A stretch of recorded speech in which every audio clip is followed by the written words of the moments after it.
Welcome to the Stock2Me podcast powered by IBN. This original audio production delivers market and sector insights, as well as exclusive interviews with innovative executives shaping the future in fast-moving industries, and may feature a client partner of IBN or one of the 60-plus investor-focused brands within IBN's dynamic brand portfolio. As a multifaceted financial news and publishing company, IBN leverages its extensive distribution network, utilizing multiple proprietary corporate communication tools to introduce both public and private companies to a vast and diverse audience of investors, consumers, influencers, journalists, and other targeted segments of the public. IBN may have received compensation to produce this audio content. Please be sure to read IBN's entire disclaimers for full disclosures. Now sit back, relax, and enjoy the next revelatory episode of IBN's Stock2Me podcast. Thank you all for joining us for our latest podcast episode with the chairman and president of VStock Transfer, which has more than 800 issuers as clients, including IPOs, SPACs, public companies, and even private companies. Seth, we've known each other for quite some time now, and it's a pleasure to have you on the show. Thank you, Jonathan. Yes, we have. We've known each other and have interacted at conferences, mutual clients, and I appreciate the opportunity to chat with you today. 100%.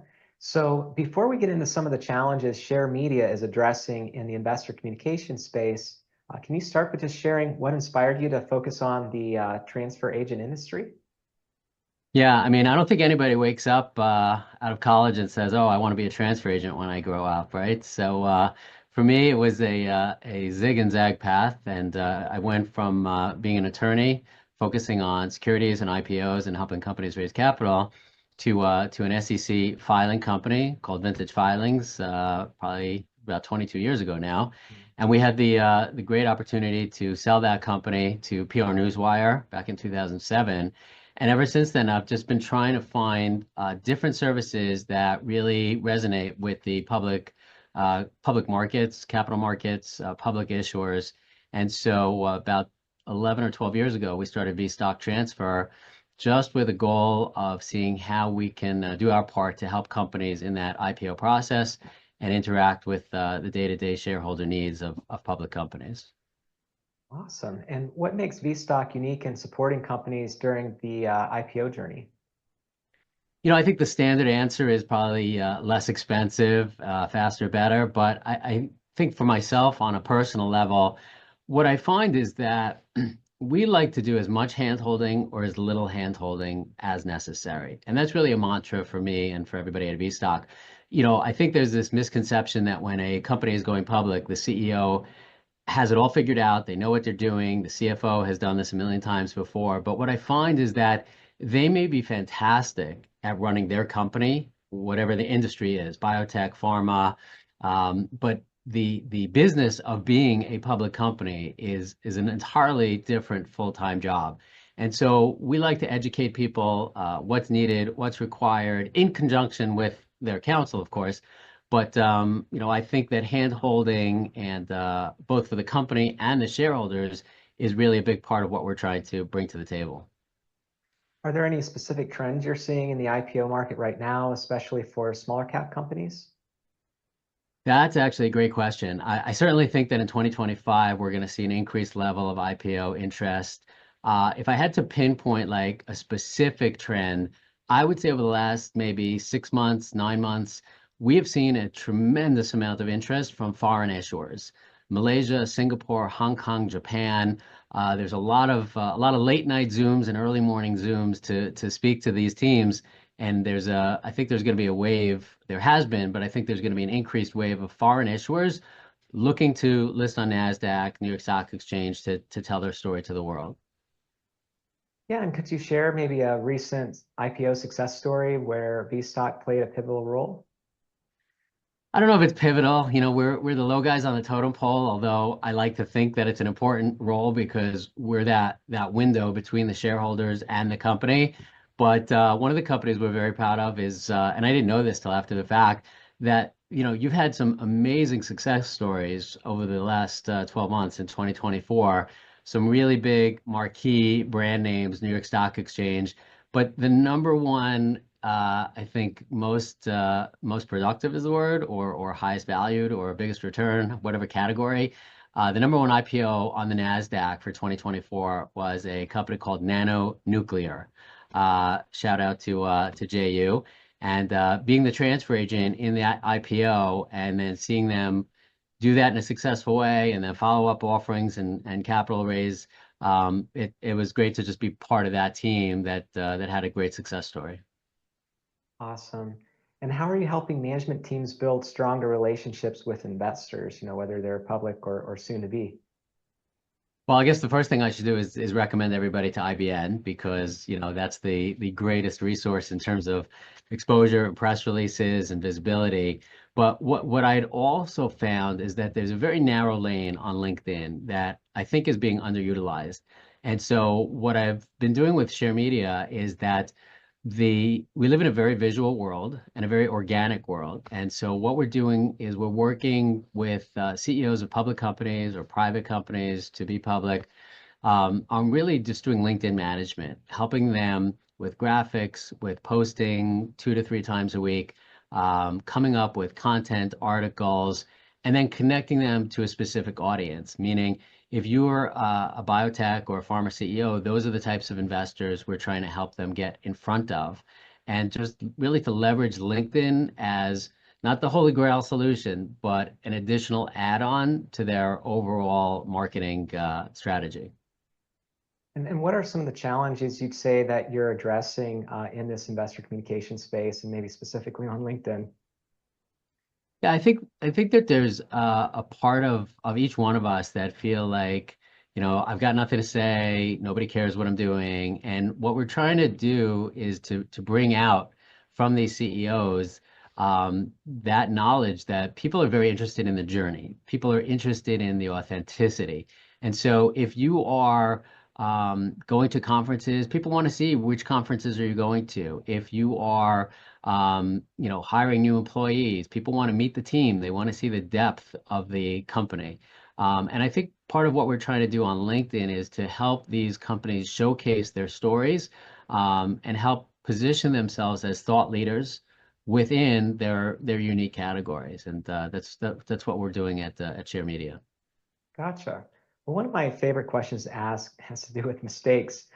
We can learn a lot, from others. So what are some common mistakes you've seen companies make during the IPO process or maybe after they're public? Yeah, I mean, I certainly wish I had learned from my mistakes, and I still wish I'm telling my future self that I'd like to learn, but I don't always listen.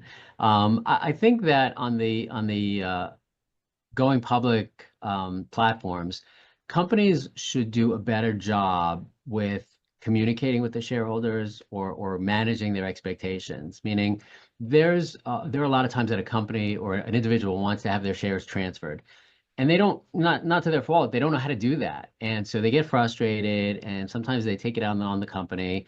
So I think it behooves a company to really communicate with the shareholder base, give them the right updates, teach them how to transfer the shares or to gift the shares or, transfer the shares electronically to their brokerage account. And the second thing that I would encourage companies to do is many people, once they go public, and you've seen this, I'm sure, once they go public, they ring the bell, they break out the champagne and confetti, and they think the hard work is over, and they sit back and they don't really tell their story. And in order to be successful, you've got to continuously be consistent in your messaging, utilizing IBN for press releases, getting out on social. And that's something that I think in today's world is expected and it's needed, and people should be aware of. Well, we really appreciate your shout outs for what we're doing differently in the press release side. Obviously, you want more people to see your press release than just those already watching your symbol and monitoring for your latest news. And of course, we absolutely only hear great things about what you're doing, and we'll get into that in a little bit. But what's next for VStock Transfer? What's next? We're always trying to think of, or we're always trying to listen to what some of the pain points are in the industry, and then see if we can plug it up with a solution. Over the last couple months, we've been really focusing on our proxy services, helping companies with voting and tabulation, and making a shift to assist them with hosting their meetings on a virtual basis. A lot of companies are opting for that now, obviously. So we can do the full gamut of proxies and annual meetings and special meetings. And so we want people to know that if And I want people to know that if there are any challenges that they find as a public company that they think needs to be addressed, we'd love to hear about it. Awesome. And as we wrap things up, I'd love to hear how you apply personal philosophies in business. Practically everyone in the space knows about your amazing success over the years. I don't know if it's been amazing success. I'm always looking for plan B, C, and D to see what else can be, brought to the community. But I would say that on a personal level, I'm a very big believer in paying forward. There's a book out there I highly recommend called The Go-Giver. People who've heard me speak know that I'm a big fan of that book. But I was just telling this to somebody the other day. I think the biggest thing to focus on are relationships, because that's really the biggest asset. And it doesn't matter what size company you are, if you're pre-IPO or pre-revenue or NASDAQ or New York Stock Exchange, those relationships are fundamental to success, I think. So take it for what it's worth. Again, we appreciate the relationship with you and with IBN, and looking forward to great things together. Awesome. Yeah, I'll definitely have to check out that book, and we definitely see you pay it forward in so many different ways, inside and outside of our circles. Thank you so much for taking the time to share your insights with us today. Awesome. Thank you for having me, and I'll see you at the next conference, I'm sure. Sounds good. The Stock2Me podcast is an original content production powered by IBN, a multifaceted financial news and publishing company that delivers next-generation corporate communication solutions. Utilizing proprietary corporate communication tools such as news aggregation and syndication, social communication, and brand awareness techniques, among others, IBN introduces both public and private companies to diverse audiences to enhance reach and recognition. IBN may receive compensation for services and solutions provided to its client partners. You should assume that the owners, officers, and directors of IBN or financial analysts mentioned in this production may hold a position in and may intend to trade the securities in their own accounts. This production is not an offer or recommendation to buy or sell any securities that may be mentioned in this production. The information in this broadcast is presented solely for informative purposes and is not intended to be or should it be construed as investment advice. As in all investments, investment in the featured companies carries inherent investment risk. Listeners should review the companies thoroughly with a registered investment advisor or registered stockbroker. This production by IBN is not purported to be a complete study of the featured company or other companies mentioned. Information used in statements of fact have been obtained from featured companies and other sources but not verified nor guaranteed by IBN as to completeness and accuracy. Such information is subject to change without notice. Please see IBN's full disclaimers and disclosures at www.ibn.fm/disclaimer. Music in this episode is by Infraction. For more, visit inaudio.org.